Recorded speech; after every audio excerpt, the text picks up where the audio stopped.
അസ്സലാമു അലൈക്കും വറഹ്മത്തുള്ളാഹി. ഇന്ന് പറയുന്നത് മയ്യത്ത് നിസ്കാരം. എല്ലാവരും നിർബന്ധമായിട്ട് അറിയേണ്ട ഒരു നിസ്കാരമാണ് മയ്യത്ത് നമസ്കാരം. അപ്പോൾ ആ മയ്യത്ത് നമസ്കാരം എങ്ങനെയാണ് നിർവഹിക്കേണ്ടത്, എന്തൊക്കെയാണ് ചൊല്ലേണ്ടത് എന്ന് നോക്കാം. മയ്യത്ത് നമസ്കാരം എന്നാൽ റുകൂകളോ സുജൂദുകളോ റക്അത്തുകളോ ഇല്ലാത്ത 4 തക്ബീറുകളാൽ നിർവഹിക്കപ്പെട്ട ഒരു നമസ്കാരമാണ് മയ്യത്ത് നമസ്കാരം. അപ്പോൾ മയ്യത്ത് നമസ്കാരം എങ്ങനെയാണെന്ന് നോക്കാം. ആദ്യം നിയ്യത്ത് ചെയ്യുക. ഉസല്ലി ഫർള അല ഹാദൽ മയ്യത്തി ലില്ലാഹി തആല.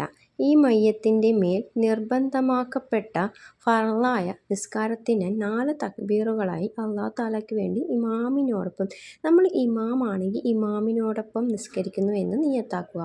അതിൽ അറബിയിലാണെങ്കിൽ മാൽ ഇമാമി എന്ന് കൂട്ടുക. അതിനുശേഷം അല്ലാഹു അക്ബർ എന്ന് പറഞ്ഞുകൊണ്ട് കൈകെട്ടിയതിന് ശേഷം ഫാത്തിഹ ഓതുക. അതിനുശേഷം വീണ്ടും അല്ലാഹു അക്ബർ. രണ്ടാമത്തെ അല്ലാഹു അക്ബർ കൈകെട്ടിയതിന് ശേഷം നാം ചെയ്യേണ്ടത് നബി സല്ലല്ലാഹു അലൈഹി വസല്ലമയുടെ മേൽ സ്വലാത്ത് ചൊല്ലുക എന്നാണ്.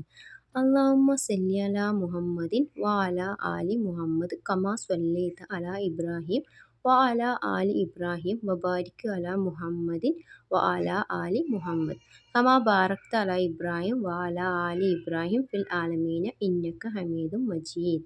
ഇബ്രാഹിമി സ്വലാത്ത് എല്ലാവർക്കും അറിയുന്നതായിരിക്കും. അപ്പോൾ ഈ ഒരു സ്വലാത്ത് ചൊല്ലുക. മൂന്നാമത്തെ തക്ബീറിൽ അല്ലാഹു അക്ബർ എന്ന് പറഞ്ഞുകൊണ്ട് കൈകെട്ടിയതിനു ശേഷം നാം ചെയ്യേണ്ടത് മയ്യത്തിന് വേണ്ടി ദുആ ചെയ്യുക എന്നതാണ്. അപ്പോൾ നമുക്ക് നോക്കാം. അല്ലാഹുമ്മ ഇഗ്ഫിർ ലഹു വർഹംഹു എന്നാണ് ചുരുങ്ങിയ രൂപത്തിലുള്ള പ്രാർത്ഥന. അതിൻ്റെ പൂർണ്ണമായ രൂപം അല്ലാഹുമ്മ ഇഗ്ഫിർ ലഹു വർഹംഹു വഅഫു അൻഹു വആഫിഹി വഅക്രിം നുസുലഹു വവസ്സിഅ് മദ്ഖലഹു വഗ്സിൽഹു ബിൽമാഇ വസ്സൽജി വൽബറദ് വനക്കിഹ് മിനൽ ഖത്വായ കമാ യുനക്കിൽ സൗബ് അബിയദ് മിനദ്ദനസി വഅബ്ദിൽഹു ദാറൻ ഖൈറൻ മിൻ ദാരിഹി വഅഹ്ലൻ ഖൈറൻ മിൻ അഹ്ലിഹി വസൗജൻ ഖൈറൻ മിൻ സൗജിഹി വജീറാനൻ ഖൈറൻ മിൻ ജീറാനിഹി വഅദ്ഖിൽഹുൽ ജന്നത വഅഈദഹു മിൻ അദാബിൽ ഖബ്രി വഫിത്നതിഹി വമിൻ അദാബിൻ നാർ എന്നതാണ് പരിപൂർണമായ ഒരു ദുആ എന്ന് പറയുന്നത്. അപ്പം ഇതിൽ നാം ശ്രദ്ധിക്കേണ്ട ചില കാര്യങ്ങളുണ്ട്. അതെന്തൊക്കെയാണെന്ന് നോക്കാം. ഒരു സ്ത്രീൻ്റെ മയ്യത്താണ് നമ്മൾ നമസ്കരിക്കുന്നതെങ്കിൽ അല്ലാഹുമ്മ ഇഗ്ഫിർ ലഹാ എന്ന് ഉച്ചരിക്കണം. ഇനി അവിടെ ഒരുപാട് മയ്യത്തുണ്ടെങ്കിൽ അല്ലാഹുമ്മ ഇഗ്ഫിർ ലഹും എന്നാണ് ഉച്ചരിക്കേണ്ടത്. അവിടെ കുറേ പേരുള്ളത് കൊണ്ട് ഹുംന്നും ഒരു സ്ത്രീ ആയതുകൊണ്ട് ലഹ എന്നുമാണ് ഉച്ചരിക്കേണ്ടത്.